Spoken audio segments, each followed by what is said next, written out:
நான் கேட்குறேன், மக்கள் கூடுவதால் சிறப்பித்து விடுமா தமிழ்நாடு என்று நீங்கள் கேட்குறீங்க. கண்டிப்பாக.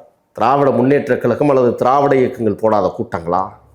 வாய்கிலியை பேசிய வார்த்தை சாலங்களால் உருட்டிய எத்தனை பேரை நாம் பார்த்திருக்கிறோம். நளின சொல் நாயகர் என்றெல்லாம் சொன்ன நாஞ்சில் சம்பத்தை பார்த்திருக்கிறோம். தேனொழுக பேசுகிற ஈவிகே சம்பத்தை நாம் பார்த்திருக்கிறோம். நாவலர் நெடுஞ்செழியனை பார்த்திருக்கிறோம்.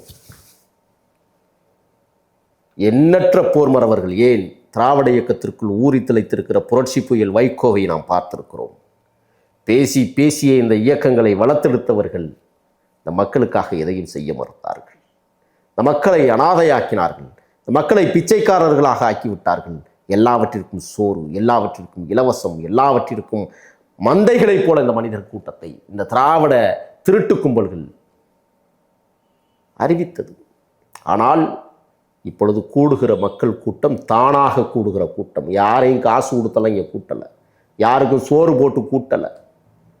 அவரவர்கள் சமைத்து தளபதி விஜயனுடைய முகத்தை பார்ப்பதற்கு ஏன் பார்க்க போகிறாங்க தெரியுமில்ல?